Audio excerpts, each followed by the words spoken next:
Hello guys, welcome to our YouTube channel Learn to be Smart. How are you? Hope you are doing good. तो guys last की 2 videos में हमने कुछ transactions देखी थी और देखा था कि उनकी जर्नल एंट्रीज कैसे बनती है। तो इस वीडियो में हम एक क्वेश्चन सॉल्व करेंगे जिसमें बहुत सारी ट्रांजैक्शंस है। 10 ट्रांजैक्शंस का क्वेश्चन सॉल्व करेंगे और देखेंगे इन सब की जर्नल एंट्रीज कैसे बनाएंगे। So let's get started. तो गाइस हम ये वाला क्वेश्चन सॉल्व करेंगे और मैं आपको ये वाला क्वेश्चन पूरा फॉर्मेट के साथ सॉल्व कराऊंगी। तो इस वाली वीडियो में मैं आपको बताऊंगी कि जर्नल एंट्री का फॉर्मेट कैसे बनाते हैं। तो ये वही ट्रांजैक्शंस है जो हमने लास्ट के 2 वीडियोस में सॉल्व करी थी, तो उन्हीं के बेस पे हम पूरा फॉर्मेट के साथ क्वेश्चन सॉल्व करने वाले हैं। तो ये वाला क्वेश्चन सॉल्व करने से पहले हम देख लेते हैं कि जर्नल एंट्री का फॉर्मेट कैसा होता है। तो पहले हम फॉर्मेट बना लेते हैं जर्नल एंट्री का। तो जर्नल एंट्री के लिए हम पहले हम ये वाला सोल्यूशन कर रहे हैं। फॉर्मेट के लिए हमें लिखना होगा इन द बुक्स ऑफ मतलब जिस भी एंटिटी की हम जर्नल एंट्री बनाएंगे उस एंटिटी का नाम आएगा। अगर क्वेश्चन में गिवन है नाम तो आप वो नाम लिख देंगे, अगर नहीं गिवन है तो आप ऐसे डैश छोड़ देंगे आप। ठीक है, तो आपको लिखना है इन द बुक्स ऑफ डैश। अगर एंटिटी का नाम गिवन है तो आप एंटिटी का नाम लिखेंगे। फिर नेक्स्ट लाइन में आपको लिखना है जर्नल। देन आपको कुछ कॉलम्स बनाने हैं। कॉलम्स आपके होंगे डेट, फर्स्ट कॉलम होगा डेट, नेक्स्ट कॉलम होगा पर्टिकुलर्स, फर्स्ट कॉलम हो गया डेट, नेक्स्ट कॉलम हो गया पर्टिकुलर्स। उसके बाद कॉलम बनेगा LF stands for ledger folios. उसके बाद कॉलम बनेगा debit amount with rupees and last column बनेगा क्रेडिट अमाउंट विद रुपीस। तो आपको ये 5 कॉलम बनाने होंगे जर्नल एंट्री के फॉर्मेट के लिए। तो अब हम लाइंस ड्रॉ कर लेंगे।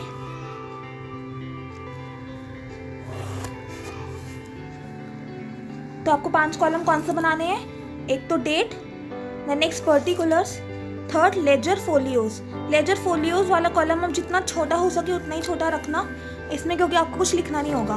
Then debit amount rupees, credit amount rupees. आपको रुपीस वर्ड मेंशन करना बहुत ही ज़्यादा इंपॉर्टेंट है। तो आप ये फॉर्मेट बना लीजिए। आप इस वीडियो को पॉज कीजिए और ये कंप्लीट फॉर्मेट बना लीजिए जर्नल एंट्री का। हम जितने भी क्वेश्चन करेंगे जर्नल एंट्री के सबके लिए सेम फॉर्मेट होता है जर्नल का। ठीक है, तो आप ये इस वीडियो को पॉज करके जर्नल एंट्री का फॉर्मेट बना लीजिए। ओके, सो आई होप आपने जर्नल का फॉर्मेट बना लिया है। अब हम क्वेश्चन सॉल्व करेंगे कि हम देखेंगे कि क्वेश्चन में कौन कौन सी ट्रांजेक्शन है और उनकी जर्नल एंट्री बनाएंगे इस फॉर्मेट में। ठीक है, तो फर्स्ट ट्रांजेक्शन को देखो।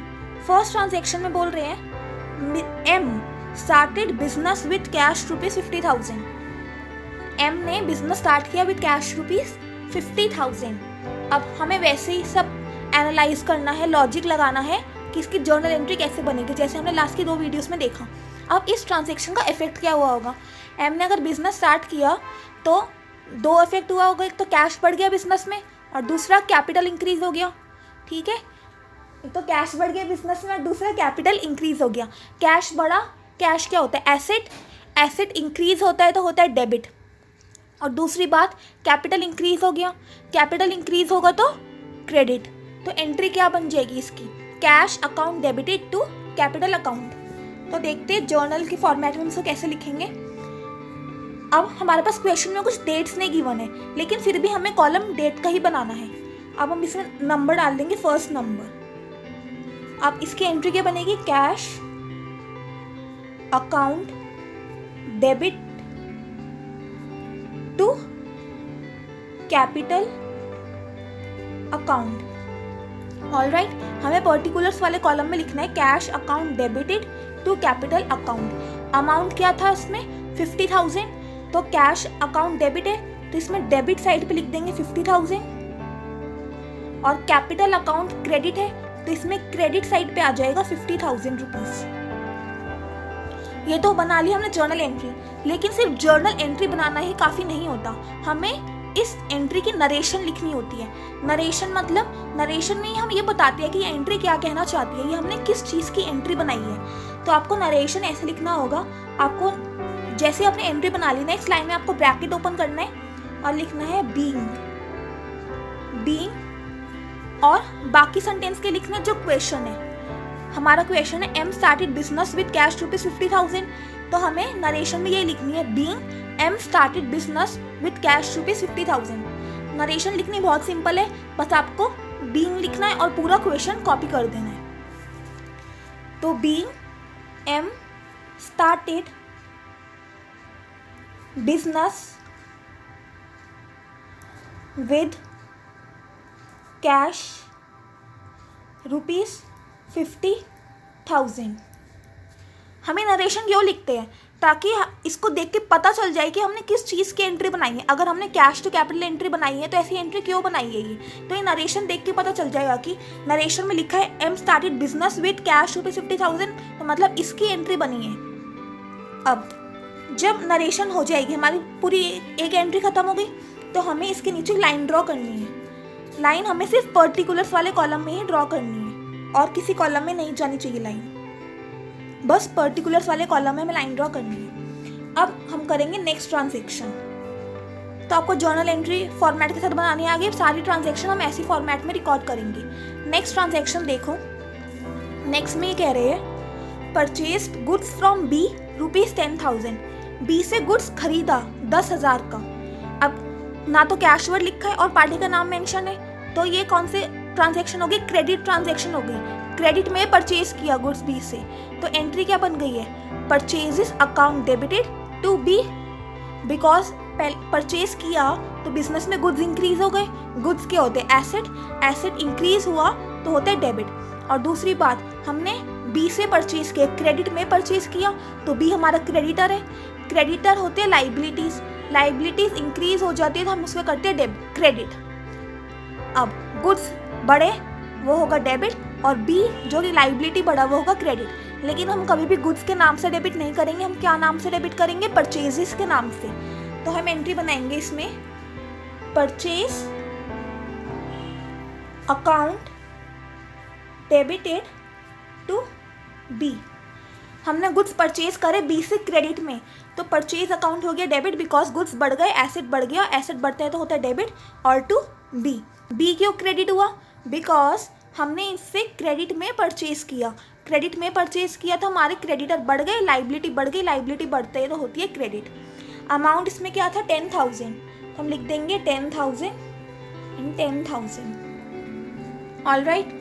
अब इसकी भी नरेशन लिखेंगे। नरेशन में हम लिखेंगे बी, फिर पूरा क्वेश्चन हम कॉपी कर देंगे। Purchased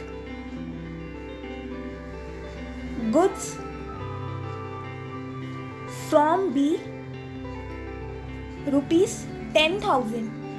purchase goods from B ₹10,000। अब हम इसमें कर देंगे ड्रॉ लाइन। सेकेंड ट्रांजैक्शन भी हमारी खत्म हुई। अब नेक्स्ट थर्ड ट्रांजैक्शन देखो। थर्ड ट्रांजैक्शन में वो बोल रहे हैं रिसीव्ड कमीशन ₹5,000। कमीशन मिला 5,000 रुपये का। तो इससे क्या इफेक्ट हुआ? दो, एक तो कैश मिल गया, कैश बढ़ गया, और दूसरी बात कमीशन है, रेवेन्यू होता है तो रेवेन्यू बढ़ गया। तो एंट्री क्या बनी? Cash account debited to commission account. हम ऑलरेडी डिस्कस कर चुके हैं कि इन ट्रांजैक्शन की एंट्री कैसे बनाते हैं। अभी बस इस क्वेश्चन में आपको फॉर्मेट के साथ क्वेश्चन करवा रही हूँ। तो रिसीव्ड कमीशन की एंट्री बन गई, तो रिसीव्ड कमीशन की एंट्री बन गई cash account debited to commission received account. चलो बनाते हैं एंट्री। थर्ड एंट्री हो गई cash account debited to commission received account. Cash account debited to commission received account, amount है 5,000। Write down the narration for this entry. Being commission received. Being commission received. आपको amount लिखना है तो लिख भी सकते हो, नहीं लिखना नरेशन में छोड़ भी सकते हो, कोई प्रॉब्लम नहीं होती।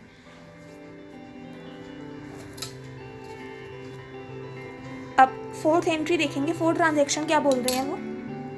फोर्थ नंबर, फोर्थ में बोल रहे हैं purchase goods for cash ₹30,000, goods खरीदा कैश पे करके 30,000, तो बिजनेस में गुड्स बढ़ गए और कैश कम हो गया।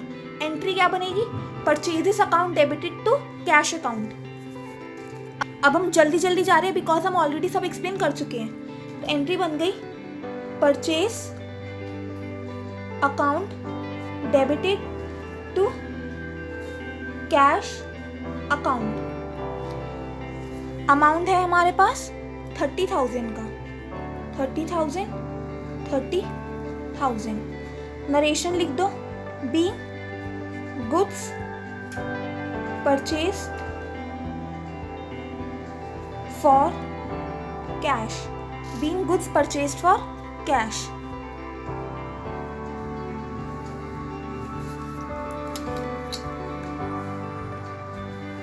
अब फिफ्थ ट्रांजैक्शन देखो, फिफ्थ ट्रांजैक्शन में क्या कह रहे हैं?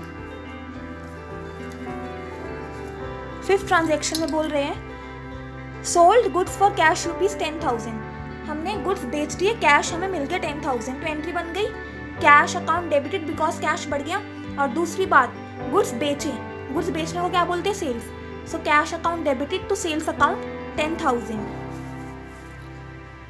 Cash account debited to sales account, amount आ गया 10,000 और नरेशन क्या आ गई? Being goods sold for cash. Narration लिखनी बहुत इंपॉर्टेंट है, इसके बिना क्वेश्चन मत करना, मार्क्स नहीं मिलते हैं। नरेशन लिखना इज अ मस्ट और पूरा फॉर्मेट के साथ जर्नल एंट्री बनाना। अब फिफ्थ ट्रांजैक्शन हो गई, अब हमें नेक्स्ट ट्रांजैक्शन करनी है, लेकिन हमारे पास ये वाला पेज हो गया खत्म, तो हम नेक्स्ट ट्रांजैक्शन नेक्स्ट पेज पे करेंगे। तो जब भी एक बात याद रखना, जर्नल एंट्री में आपके पास पेज ओवर हो जाता है और आपको नेक्स्ट ट्रांजैक्शन नेक्स्ट पेज से करनी होती है, तो पहले इस पेज में जितने भी हमने ट्रांजैक्शन करी उन सबका टोटल करना होगा। आपको क्या करना होगा? टोटल। तो टोटल करते हैं, इसमें अमाउंट क्या आएगा? तो फर्स्ट से 50,000 प्लस 10,000 कितना हो गया? 60,000 प्लस 5,000 65,000 प्लस 30,000 कितना आ गया? 95,000 और प्लस 10,000 कितना आ गया? 1,05,000। तो टोटल में आपको लिखना पड़ेगा इधर, ऐसे आपको टोटल की लाइन बनानी है। टोटल में लिखना होगा 1,05,000 रुपीज़, इधर भी 1,05,000 रुपीज़ और इधर डबल लाइन कर देना। और इधर क्या लिखोगे? Total carry forward, total C/F। C/F stand for carry forward, मतलब अब ये टोटल नेक्स्ट पेज पे हम कैरी फॉरवर्ड करके लेकर जाएंगे, हम नेक्स्ट पेज पे इस टोटल को फॉरवर्ड करेंगे।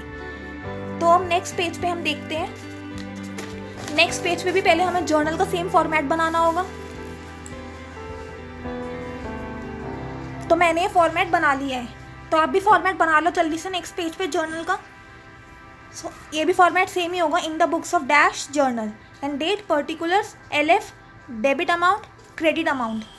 तो ये 5 कॉलम्स बना लो फटाफट से, फिर हम नेक्स्ट ट्रांजैक्शन देखेंगे। अब हमने लास्ट ट्रांजैक्शन,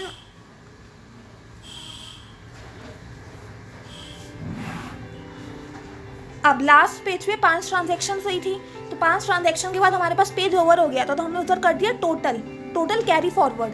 अब हमें वो टोटल इस पेज पे पहले लाना होगा, तो उसे हम लिखते हैं total brought forward. B/F stands for brought forward. जो हमने टोटल लास्ट पेज पे कैरी फॉरवर्ड किया था उसे हम इस पेज पे ला रहे हैं, तो इसे हम बोलते हैं ब्रॉट फॉरवर्ड। कितना अमाउंट था? 1,05,000 और इधर भी था 1,05,000 का। अब हमारे पास 6 एंट्री करनी है, हमने 5 ट्रांजैक्शन कर लिए थे, अब हम 6 ट्रांजैक्शन को देखते हैं। 6 ट्रांजैक्शन में देखो क्या बोल रहे हैं, गुड्स रिटर्न टू B ₹7,000। अब जो भी हमने गुड्स B से परचेज किए थे, हमने देखो सेकंड ट्रांजैक्शन देखो, परचेज किए थे गुड्स फ्रॉम B 10,000, अब हम वो गुड्स B को रिटर्न कर रहे हैं। 7,000 के गुड्स हम रिटर्न कर रहे हैं, हो सकता है डिफेक्टिव निकल आए, खराब निकल आए हो, तो हम उसको कर रहे हैं रिटर्न। तो क्या हो गया? गुड्स चले गए बिजनेस से, तो गुड्स हो गया कम। और दूसरी बात, हमने B से क्रेडिट में परचेज करे थे पहले, तो जब परचेज किए थे हमारी लाइबिलिटी इंक्रीज हो गई थी बिकॉज B हमारा क्रेडिटर हो गया, तो हमारे क्रेडिटर बढ़ गए थे। अब 7,000 का हम गुड्स वापस कर रहे हैं, तो 7,000 वाले अमाउंट से हमारे क्रेडिटर कम हो जाएंगे, हमारी लाइबिलिटी टुवर्ड्स भी 7,000 से रिड्यूस हो जाएगी। तो इसमें दो बात हुई, क्या एक तो गुड्स चले गए और दूसरी लाइबिलिटी कम हो गई। अब गुड्स चले गए, गुड्स होता है एसेट, एसेट कम हो गया तो होता है क्रेडिट, तो गुड्स तो क्रेडिट हो जाएगा। और दूसरी बात, हमारी लाइबिलिटी टुवर्ड्स बी कम हो गई है। अब लाइबिलिटी कम होती है तो वो क्या होता है, डेबिट। लाइबिलिटी बढ़ती है तो क्रेडिट, लाइबिलिटी कम होती है तो डेबिट। अब इसकी एंट्री क्या बनाएंगे, इसकी एंट्री बन गई बी डेबिट। जब हमने बी से गुड्स परचेज किए थे क्रेडिट पे, तो हमारी लाइबिलिटी बढ़ गई थी, तो हमने बी को क्रेडिट करा था। अब बी को हम गुड्स रिटर्न कर रहे हैं तो लाइबिलिटी कम हो गई, तो बी को कर देंगे हम डेबिट। टू क्या हो गया, अब गुड्स कम हो गए हमारे पास। जब हमने गुड्स परचेज किया था तब हमने क्या वर्ड लिखा था, परचेज। अब गुड्स हम रिटर्न कर रहे हैं तो अब हम लिख देंगे purchase return. To purchase return account. मैंने बोला ना कि हम गुड्स वर्ड कभी नहीं लिखते हैं, हम हमेशा परचेज लिखेंगे, सेल्स लिखेंगे। जब हम खरीदेंगे तो परचेज लिखेंगे, बेचेंगे तो सेल्स लिखेंगे। अब हमने परचेज किया हुआ गुड्स रिटर्न कर रहे हैं हम, तो हम लिख देंगे परचेज रिटर्न अकाउंट। वैसे ही अगर हम गुड्स को सेल करते और जिसको हमने बेचा वो हमें रिटर्न कर देता, तो हम वर्ड यूज़ करते सेल्स रिटर्न अकाउंट। तो अभी हमने गुड्स को परचेज किया था, उसे हमने रिटर्न करा, तो हम वर्ड लिखेंगे परचेज रिटर्न अकाउंट। ये वाली ट्रांजैक्शन न्यू थी। अमाउंट है इसमें 7,000 का, 7,000 से गुड्स कर दिए रिटर्न। अब इसकी नरेशन लिख दो, be goods return to B, being goods return to B. और हम लाइन ड्रॉ कर देंगे। 7th ट्रांजैक्शन देखो, 7th ट्रांजैक्शन में क्या बोल रहे हैं, सैलरी आउटस्टैंडिंग ₹10,000। सैलरी आउटस्टैंडिंग है ₹10,000 की। अब हमने इसकी एंट्री देखी थी, क्या बनती है, सैलरी एक तो हमारा एक्सपेंस है, एक्सपेंस पड़ गया तो एक्सपेंस हो जाएगा डेबिट। और दूसरी बात, सैलरी आउटस्टैंडिंग ये हमारी लाइबिलिटी है, बिकॉज अभी पे नहीं करी, लेकिन आगे पे तो करनी है ना, तो हमारी लाइबिलिटी इंक्रीज है, तो सैलरी आउटस्टैंडिंग हो जाएगा क्रेडिट। तो एंट्री क्या बन जाएगी, salary account debited to salary outstanding account. Salary account debit to salary outstanding outstanding account. Amount कितना है 10,000 का, अमाउंट आ गया 10,000। और नरेशन लिख दो, नरेशन हो गई बी सैलरी आउटस्टैंडिंग। नरेशन लिखने तो बड़ी सिंपल है, बस पूरा क्वेश्चन ही कॉपी कर दो और आगे लगा दो बी। अब 8th ट्रांजैक्शन देखते हैं। 8th ट्रांजैक्शन में क्या बोल रहे हैं, 8th ट्रांजैक्शन में they are saying accrued rent ₹5,000। Accrued rent की क्या जर्नल एंट्री बनेगी, हमने अक्रूड इनकम का देखा था ना, अक्रूड इनकम की जर्नल एंट्री क्या बनती है, accrued income account debited to income account. तो वैसे ही अक्रूड रेंट की क्या जर्नल एंट्री बनेगी, accrued rent account debited to rent account. चलो बनाओ फटाफट से, accrued rent account debited to rent account. Amount आ गया 5,000 का और 5,000 का। और नरेशन लिख दो, नरेशन क्या आएगा, being rent accrued, being rent accrued. Draw कर दो लाइन। अब 9 ट्रांजैक्शन देखते हैं। 9 ट्रांजैक्शन में क्या कह रहे हैं, goods lost by theft ₹2,000। Goods चोरी हो गए, लॉस्ट बाय थेफ्ट मतलब गुड्स चोरी हो गए, 2,000 के गुड्स से चोरी हो गए। तो इससे क्या इफेक्ट हुआ होगा, एक तो बिजनेस में गुड्स कम हो गए और दूसरा बात हमारा लॉस हो गया, लॉस बढ़ गया और गुड्स कम हो गए। लॉस बढ़ता है तो होता है डेबिट और गुड्स कम, गुड्स क्या होते हैं एसेट, एसेट कम होता है तो होता है क्रेडिट। तो इसमें एंट्री बना देंगे हम loss by theft account debited to, हमने गुड्स तो वर्ड लिखेंगे नहीं, लेकिन ये कौन से गुड्स होंगे जो हमने परचेज किया था, तो टू परचेजेस अकाउंट। एंट्री बन गई loss by theft account debited to purchases account. Entry बनाओ loss by theft account debited to purchases account. हमने लास्ट वीडियो में ट्रांजैक्शन देखी थी ना, गुड्स डिस्ट्रॉयड बाय फायर, वैसे ही है गुड्स लॉस्ट बाय थेफ्ट। हुआ तो उसमें भी लॉस है, इसमें भी लॉस है। तो उसमें हमने लिखा था लॉस बाय फायर, इसमें हम लिख देंगे loss by theft, because loss है, लॉस इंक्रीज होगा तो होगा डेबिट। और दूसरी बात, गुड्स कम हो गए, एसेट कम होता है तो होते क्रेडिट। तो टू परचेजेस अकाउंट, अमाउंट था इसमें 2000, तो 2000 हम लिख देंगे अमाउंट। अब नरेशन लिखो, नरेशन के आगे भी goods lost by theft, being goods lost by theft. Line draw करते हैं। अब 10th ट्रांजैक्शन देखते हैं। 10th ट्रांजैक्शन में क्या कह रहे हैं, goods withdrawn by the proprietor for personal use. Goods proprietor ने विड्रॉ कर लिया बिजनेस से पर्सनल यूज के लिए, तो ये ड्राइंग्स हो गया। इसकी एंट्री क्या बनेगी, drawings account debited to purchases account. हम इसकी भी एंट्री ऑलरेडी देख चुके हैं, तो ये हो गया drawings account debited to purchases account. Amount आ गया 5000। नरेशन आ गई, being goods withdrawn by proprietor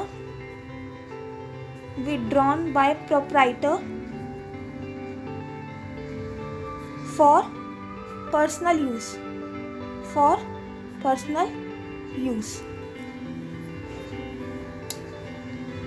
तो हमारी सारी ट्रांजैक्शंस ओवर हो गई है। तो सारी ट्रांजैक्शंस ओवर होने के बाद हमें करना होगा टोटल। तो अब हम लिखेंगे ग्रैंड टोटल। क्या लिखेंगे, ग्रैंड टोटल, और हम अमाउंट्स को टोटल कर देंगे। तो देखो टोटल करते हैं अमाउंट्स को। तो 1,05,000 plus 7,000 plus 10,000 plus 5,000 plus 2,000 plus 5,000, इनको टोटल करके देखो क्या आता है जल्दी से। तो 1,05,000 plus 7,000 plus 10,000 plus 5,000 plus 2,000 plus 5,000, total करने के बाद अमाउंट क्या आएगा, 1,34,000। तो ग्रैंड टोटल में आ जाएगा 1,34,000। डेबिट में भी आ गया और क्रेडिट में भी आ गया। डेबिट और क्रेडिट में आ गया हमारे पास टोटल 1,34,000, और डेबिट और क्रेडिट हमेशा सेम आना चाहिए। अगर अलग अलग आया तो आपने कुछ गड़बड़ करी है, या तो कैलकुलेशन मिस्टेक है, या तो आपने जर्नल एंट्री कुछ गलत बनाई है। तो अमाउंट हमेशा सेम आना चाहिए, डेबिट और क्रेडिट साइड दोनों। तो हमने ये पूरा फॉर्मेट के साथ देखा कि जर्नल एंट्रीज कैसे बनाते हैं। हम लास्ट के 2 वीडियोस में कुछ हमने ट्रांजैक्शन डिस्कस करे थे, उनकी जर्नल एंट्री कैसे बनाते हैं, और हमने उन्हीं से रिलेटेड ट्रांजैक्शन को इस वीडियो में फॉर्मेट के साथ हमने कवर किया है। तो हम एक और क्वेश्चन करेंगे नेक्स्ट वीडियो में। तो इस वीडियो में भी इतना ही रखते हैं। तो चलिए मिलेंगे हम अगली वीडियोज़ में। Till then stay happy, keep learning, bye.